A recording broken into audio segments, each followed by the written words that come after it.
Hello everyone, welcome to our channel ঘরে বাইরে। আজকে আপনাদের সাথে আমরা শেয়ার করব অরুণাচল প্রদেশ ভ্রমণের তৃতীয় পর্ব। আজকের গন্তব্য হলো ভালুকপং থেকে দিরাং।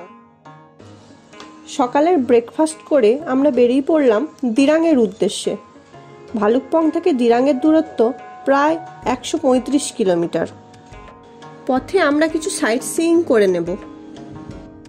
আমাদের পশ্চিম অরুণাচল ভ্রমণের যাওয়ার এবং ফেরার রাস্তাটি যেহেতু একই, তাই আমরা আজকে দিরাংয়ে স্টে করব এবং ফেরার দিন বমডিলায় স্টে করব, যাতে আমরা দুটি জায়গায় উপভোগ করতে পারি।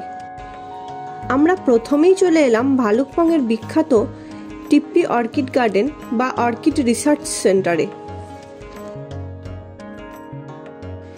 এই অর্কিড গার্ডেনের এন্ট্রি ফি হলো পার হেড 10 টাকা এবং ভিডিও ক্যামেরার চার্জ হলো 10 টাকা।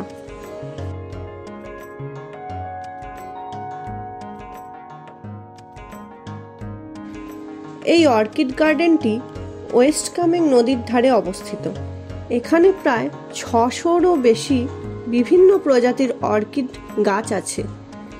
1972 সালে এটি নির্মিত হয় এবং প্রায় 10 হেক্টর এরিয়া জুড়ে এর অবস্থান।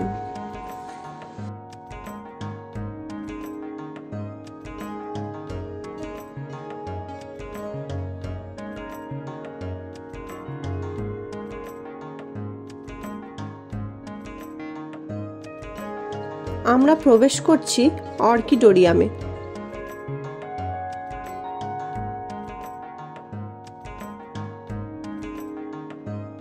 এখানে বিভিন্ন প্রজাতির অর্কিড গাছ দেখতে পাওয়া যায়।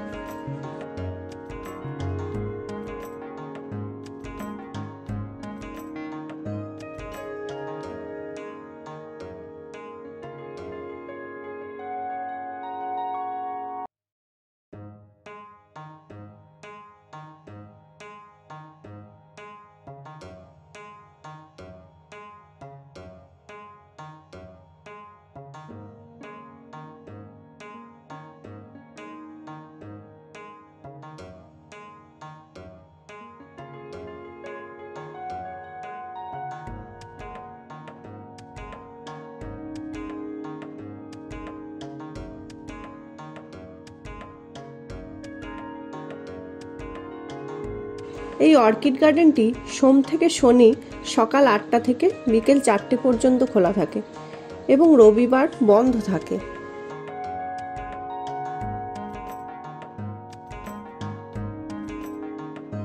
এই নদীটি হলো কামেং নদী। আবার এই কামেং নদী আসামের জিয়া ভরলী নামে পরিচিত।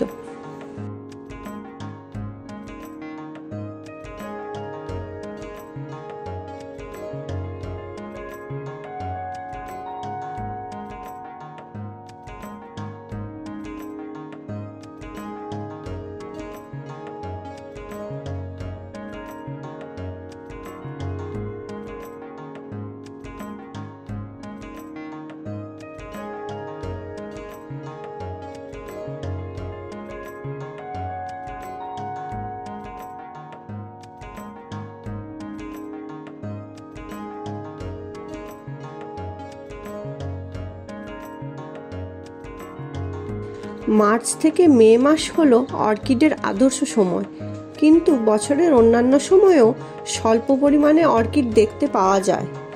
এই অফ সিজনে সেই পরিমাণ অর্কিড না দেখতে পেলেও জায়গাটি কিন্তু আমাদের ভীষণ সুন্দর লেগেছে।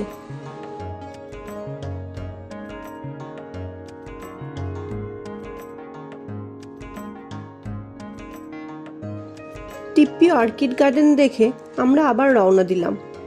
সামনেই নিচিফুলা ওয়াটারফলস আছে।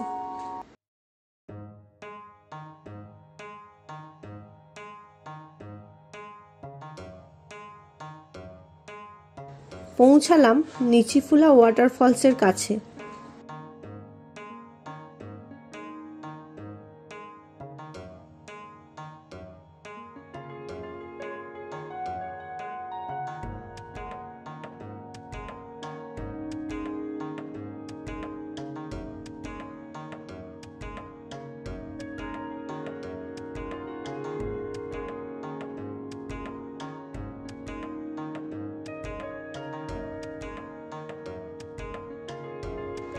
দূরের পাহাড়ের ভিউটি ছিল just looking like a wow. নিচিফুলা ওয়াটারফলস দেখে আমরা আবার এগিয়ে চললাম।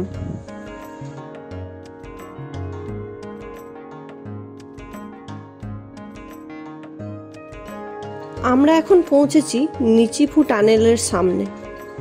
এই নবনির্মিত 500 মিটার দৈর্ঘ্যের নিচিফু টানেলটি হল D shaped single tube double lane tunnel. Nichiphu পাশে ঘন কুয়াশার কারণে ভারত চীন সীমান্তবর্তী রাস্তাটিতে যাতায়াত খুবই দুর্গম ছিল, কিন্তু এই নিচিফু টানেলটি সেই প্রতিকূলতা দূর করতে সমর্থ হয়েছে, যা ভারতীয় সেনাদের কাছে খুবই গুরুত্বপূর্ণ। এটি প্রায় 20 মিনিট বা 6 কিলোমিটার রাস্তা কম করতেও সাহায্য করেছে।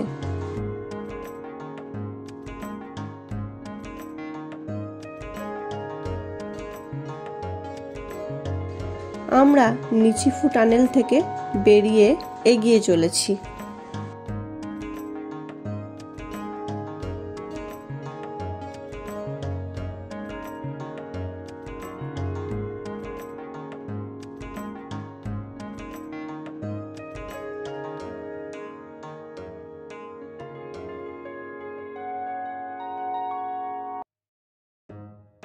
আমরা এখন পৌঁছেছি টেঙ্গা নদীর উপর একটি সাসপেনশন ব্রিজ বা ঝুলন্ত সেতুর সামনে। ব্রিজটি বেশ পুরনো, একবারে 10 জনের বেশি অতিক্রম করা নিষিদ্ধ।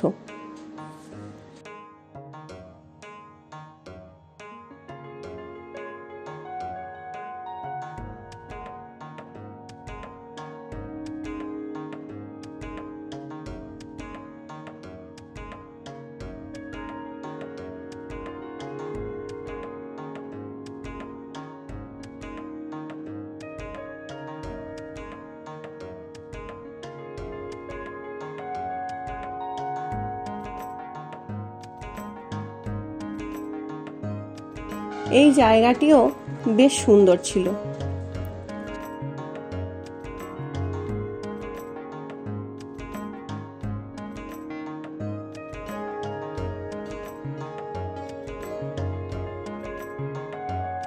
নদীর ধারে আমরা কিছুক্ষণ সময় কাটিয়ে আবার গন্তব্যের দিকে এগিয়ে চললাম। আমাদের নেক্সট পয়েন্ট হলো নাগ মন্দির। আমরা নাগ মন্দিরের সামনে পৌঁছালাম। মন্দিরটি বেশ উঁচু, প্রায় 130টি সিঁড়ি উঠে তবেই মন্দিরে পৌঁছালাম।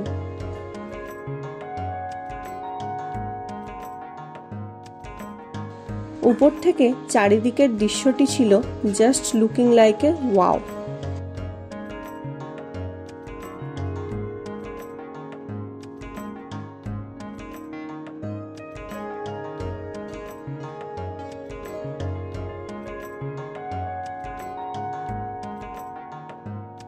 নাগ মন্দির দেখে আমরা আবার রওনা দিলাম।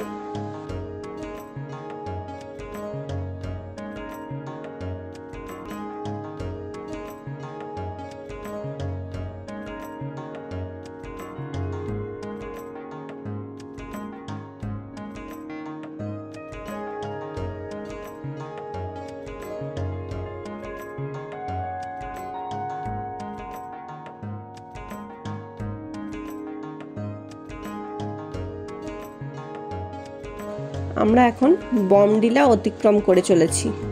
ফেরার দিন আমরা বমডিলায় স্টে করব এবং সাইট সিইং করব।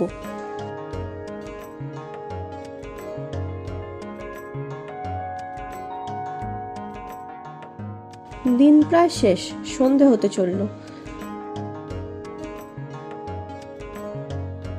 প্রচন্ড ঠান্ডার মধ্যে আমরা চা খাবার জন্য একটু দাঁড়ালাম। প্রচন্ড ঠান্ডার জন্য এখানকার লোকজন আমাদের জন্য একটু আগুন পোহানোর ব্যবস্থাও করে দিল। সারাদিনের সফর শেষে আমরা হোটেলে পৌঁছালাম। হোটেল সামদুপখাংয়ের রুমগুলি কিন্তু বেশ বড় ছিল। পথে সাইট সিইং করার জন্য আমাদের দিরাং পৌঁছাতে প্রায় 9 থেকে 10 ঘন্টা সময় লাগলো। আজকের এই সফরটি এখানেই শেষ করলাম। খুব শীঘ্রই দেখা হবে নতুন আরও একটি ভ্লগে। ধন্যবাদ।